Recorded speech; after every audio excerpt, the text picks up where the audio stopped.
Assalamualaikum warahmatullahi wabarakatuh. Selamat malam teman-teman. Hari ini tanggal 10 ya, Maret 2025. Kemarin saya nggak bikin video karena tepar teman-teman. Jadi istirahat dulu ya. Oke, hari ini kita akan bahas mengenai HAIS. Jadi kemarin waktu saya upload Nelly, itu ada yang komen sekalian dibandingin sama HAIS gitu ya, Hasnur International Shipping. Ya sudah, nggak apa-apa sekalian karena Hasnur juga ternyata sudah closing laporan 2024. Jadi secara profil ini komposisi pemegang saham ada berapa nih? Ada banyak ya. Saya pikir ini keluarga ya, di PT Nur International Samudra, masyarakat atau publik itu kira-kira 20%. Tapi kalau di Stockbit sepertinya tidak sampai 20% masyarakatnya ya. Oh ya, 19,98. Oke lah, 20%. Dia didirikannya tahun 2009, jadi belum lama sebenarnya. Kemudian kalau dilihat dari modal di store tadi sekitar 200 miliaran, ini sebenarnya nggak terlalu besar. Tapi nanti kalau kita lihat salesnya lumayan bagus ya. Terus dia punya beberapa anak perusahaan. Research Terminal ini mengelola pelabuhan. Kemudian ada layanan bongkar muat, ini Mitra Sarana. Floating Loading Facility, ini Hasnur Multi Sinergi. Dari 2009 sampai 2022 ini ada beberapa perjalanan yang dia tulis di sini. Listingnya dari tahun 2021 dan kalau saya lihat 2021 sampai hari ini mereka bagi dividen, jadi rutin karena mungkin juga pemiliknya banyak ya, keluarga itu banyak yang menjadi pemegang saham. Jadi itulah bagusnya kalau perusahaan pemegang sahamnya juga ikut menikmati dividen yang dihasilkan. Jadi kita pun sebagai retail bisa menikmati juga gitu.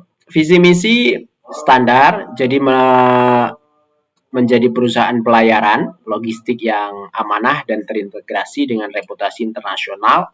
Misinya ini ya. Oke, untuk budaya perusahaan ini ada disiplin, pantang menyerah, keadilan, dapat dipercaya, bijaksana, kesatuan sikap, kebersamaan. Ya, bagus-bagus semua. Dia juga ada di asosiasi, beberapa asosiasi. Oke, kita lanjutkan dengan pembahasan bidang usaha. 2024 layanan usahanya mereka ada di layanan transportasi sungai dan laut, kemudian jangkauan komoditi terangkutnya di kehutanan awal-awal, kemudian jasa armadanya yang dimiliki itu 18 set kapal tunda, kemudian 19 kapal tongkang. Ini hampir mirip-mirip lah ya sama Nelly kemarin, cuma Nelly kayaknya lebih banyak dikit. Kemudian dia juga punya pelabuhan dan wilayah operasionalnya ada di Kalimantan. Kantor pusat di Jakarta, di Kalsel nih ya. Alala, Barito Kuala, sama Sungai Puting Tapin, Kalimantan Selatan. Lanjut ke profil direksi, ini ada direktur utamanya ada Bu Jayanti Sari. Ini pengalaman kerjanya banyak ya. Kalau dilihat hubungan afiliasi ini berkeluarga dengan Pak Zainal Hadi sebagai Dewan Komisaris. Jadi ini ada afiliasi dengan keluarga. Nah ini Pak Rahmat Pujotomo, ini yang direktur, itu profesional. Ini di-hire kalau ngelihat ini dari Pama Persada. Dulu tahun 87 sampai 2008 dia lama di Pama sebagai project manager, kemudian pindah-pindah 3 tahun, 4 tahun ya. Kemudian terakhir ini jadi direktur di Hasnur dan ada beberapa rangkap jabatan ini. Terus yang selanjutnya Bu Devi, ini juga 57 tahunan, profesional karena tidak ada afiliasi dengan keluarga. Pak Riki, direktur juga, ini finance harusnya karena karirnya di finance. Nah ini orang sekuritas ya, ada Philip Security, kemudian RHB, Victoria Sekuritas, jadi lompat-lompat banyak. Nah ini profesional. Nah Pak Dewan Komisaris nih Pak Zainal Hadi ini lebih muda, 41 tahun. Ini keluarga.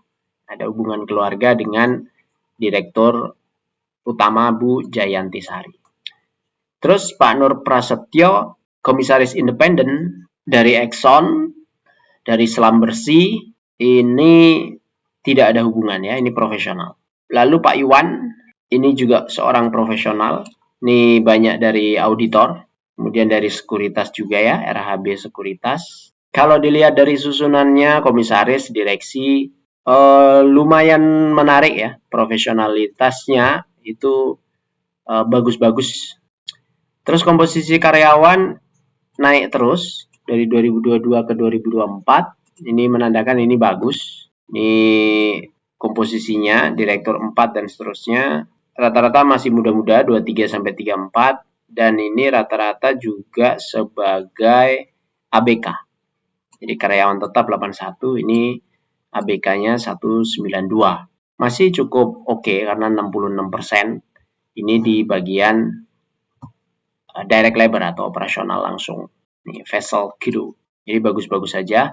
Ini shareholder tadi sudah saya jelaskan. Kalau lihat komposisinya ini 40 memang ada di PT dan sekitar 40 lagi ada di masing-masing orang ini dibagi ya 5,6%. Kemudian 20 ada di masyarakat atau publik. Pemiliknya rata-rata lokal untuk pemegang saham karena asing ini cuma 3 orang dan cuma punya 303.000 lembar saja. Institusi asing juga cuma 13 juta saja, jadi nggak terlalu banyak.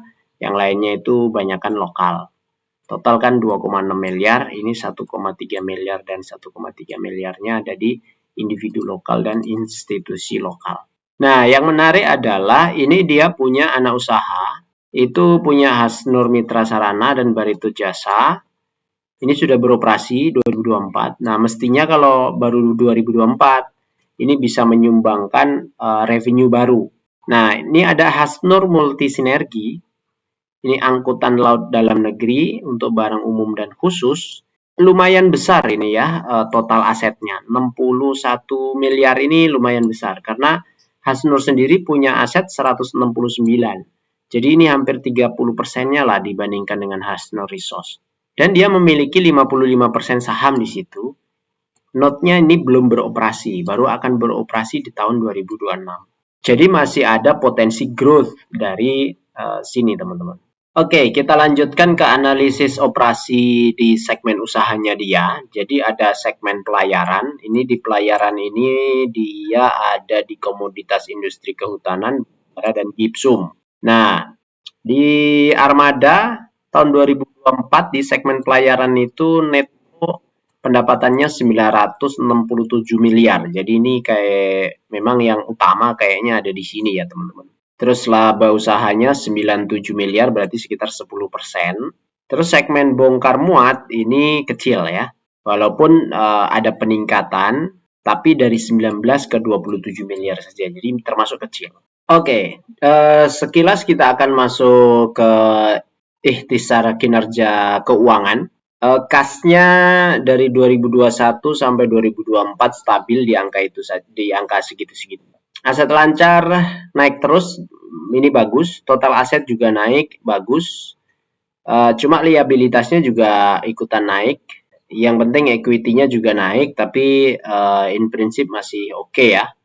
Pendapatan naik, walaupun laba brutonya turun di 2024 dibandingkan 2023. Nah, ini jadi pertanyaan karena kalau yang turun itu di laba bruto, berarti operasionalnya yang kemungkinan terkena ya.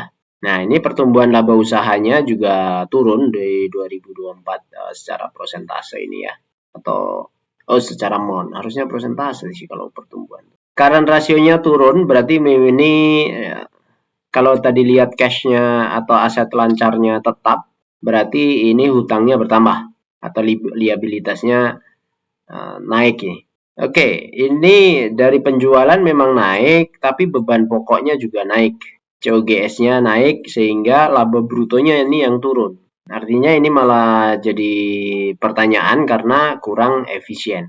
Di sini sih tidak dijelaskan kenapa beban pokok penjualannya naiknya sangat signifikan dibandingkan penjualan netonya ini saya belum ketemu. Lalu kalau kita hitung nih terakhir ya, langsung saja kita bandingkan dengan Nelly. Nelly secara price hari ini 408 turun 0,5%, highs 204 turun 1% dibandingkan kemarin. Nah, kalau dilihat harga wajar, ini harga wajar ini dihitung 9% yield dividen. Berarti kalau dari sisi Nelly itu harga wajarnya masih lebih tinggi, 527 sekarang 408. Artinya yield dividennya itu pasti di atas 9%. Tapi kalau highs ini harga wajarnya di 169. Sehingga harga sekarang ini termasuk mahal. Ini kenapa dihitung seperti itu? Karena ngikutin dividen payout ratio terakhir. Jadi kalau kita bandingkan antara highs dan Nelly, Nelly itu 47%-an ya, dividen payout rasionya. 2023 aja dia yang 30%. Nah, di highs itu rata-rata di 30%. Dan ini terakhir itu di 33.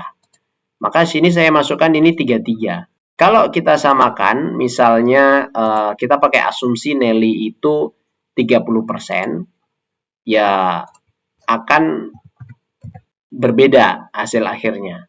Bedanya di sisa dividennya. Kalau si highs ini bagi dividen setahun satu kali, di bulan April nanti kemungkinan dia bagi atau Mei. Tapi kalau Nelly kemarin udah bagi di Desember 15, nah maling tinggal 15 lagi gitu ya. Kalau payout rasionya adalah 30%. Tapi kalau payout rasionya 47%, dia total 1 tahun akan bagi sekitar 11 atau 47.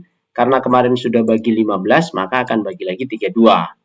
Sedangkan highs, dia tidak pernah atau belum pernah punya dividen payout ratio lebih dari 33%. Maka saya tulis ya 33% dari EPS kemarin di 46 total 1 tahun, maka dividennya di 7,4. Sebenarnya 7,4 ini lumayan besar. Kalau stabil terus 7,4, kita juga bisa simulasikan di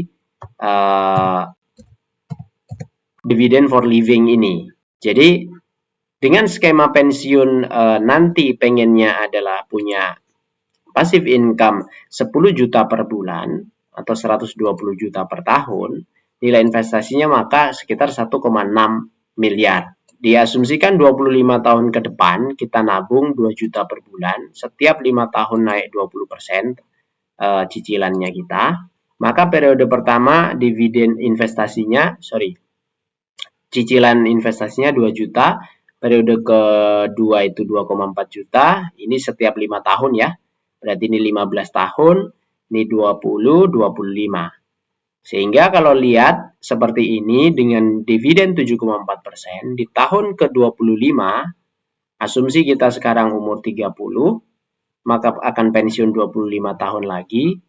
Nanti pas waktu pensiun, dia akan memperoleh atau kita akan memperoleh dividen per bulan itu sekitar 14 juta dengan skema dividen yang diterima selalu diinvestasikan ke tahun berikutnya tanpa diambil. Jadi ini dapat dividen 5 juta, investasikan tahun kedua, dapat 7 juta, investasikan tahun ketiga, dapat 9 juta, investasikan tahun keempat, dan seterusnya. Nah, kesimpulannya apa untuk highs? Ini bisa dijadikan alternatif, tapi dengan kondisi sekarang masih ada beberapa pilihan-pilihan lain. Karena risikonya risikonya di pertambangan itu mirip-mirip ya dengan perusahaan-perusahaan tambang yang lain. Bagaimana dengan Nelly? Ya, ini tergantung dividen payout rasionya saja. 47 ini termasuk yang optimis gitu. Kalau mau pesimis, pakai DPR yang tahun lalu 2023 sekitar 30%. Kalau 30% ini kira-kira akan mirip atau sama persis malah dengan harga sekarang itu returnnya adalah 7,4. Makin turun harganya di sini akan makin murah karena dividen itu tidak terpengaruh dengan harga sahamnya. Jadi kalau kita lihat highs Nah, kondisi teknikalnya ini lagi sideways. Ya, ini bottom sebenarnya di 198. Kalau lihat pernah turun banget itu di 2022. Ini 147 ya, harga terendahnya 147. Nah, masalahnya ada di Nelly itu ada di average transaction per hari. Ini hanya 210 juta. Tapi kalau highs lumayan 2 miliar ya satu hari. Jadi gampang keluar kalau punya duit agak besar di sini. Saya kembalikan ke 47 aja. Jadi nanti ini akan kita buktikan untuk yang Nelly pada saat dia bagi dividen. Mungkin nanti di bulan Juni, sedangkan highs ini di bulan April. Ya, sekian dari saya. Semoga bermanfaat. Kalau ada request, silakan di komen. Tetap sehat, tetap semangat. Wassalamualaikum warahmatullahi wabarakatuh.